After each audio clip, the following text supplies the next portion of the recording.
One of my favorite neighbors was a fellow named Charlie, and this poem concerns him and one of the predicaments that can happen to good people. I call it a union suit. In the days that I speak of a long time ago, we wore underwear fashioned to combat the snow. And that old undergarment, as some of you've seen, had 2 arms and 2 legs and some stuff in between. On a cold winter morning, there's nothing that's worse than to find that your underwear's in reverse. As you try to keep warm by the old kitchen fire, you untangle your longies while venting your ire. On the back of the neck of this garment's displayed a small label proclaiming that it's a union made. Amongst the people who wore it, that label bore fruit, and for years it was known by the name union suit. Well, our good neighbor Charlie, he wore union suits, and besides he could fill up a big pair of boots because they weighed about 235 pounds, and it's mostly all muscle, as strange as that sounds. He grew corn and good wheat, and wherever he went, he wore bib overalls about the size of a tent. Well, it's come summer now, and he's binding the wheat, just a-sweating away in the midsummer heat.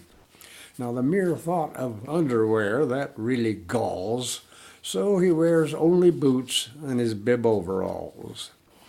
As the farm all drones on, there's a kid close behind, and he shocks all the bundles that Charlie can bind. Between the tractor and binder's a revolving shaft, and it spins round and round, part of modern-day craft. It propels all the blades that'll cut down the wheat, and machinery that ties up the bundles real neat.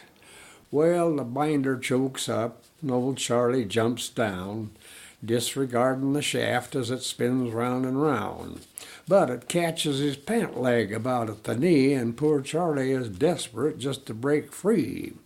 So he plants both his feet, but disaster is near as he watches his overalls just disappear.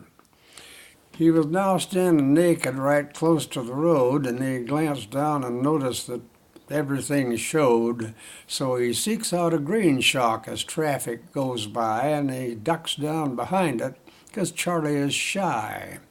But the grain shock is small, and old Charlie is big, and he feels like he's hiding behind of a twig. So he yells to his boy, "Run and get me some clothes!" But the kid is assailed by a case of the slows.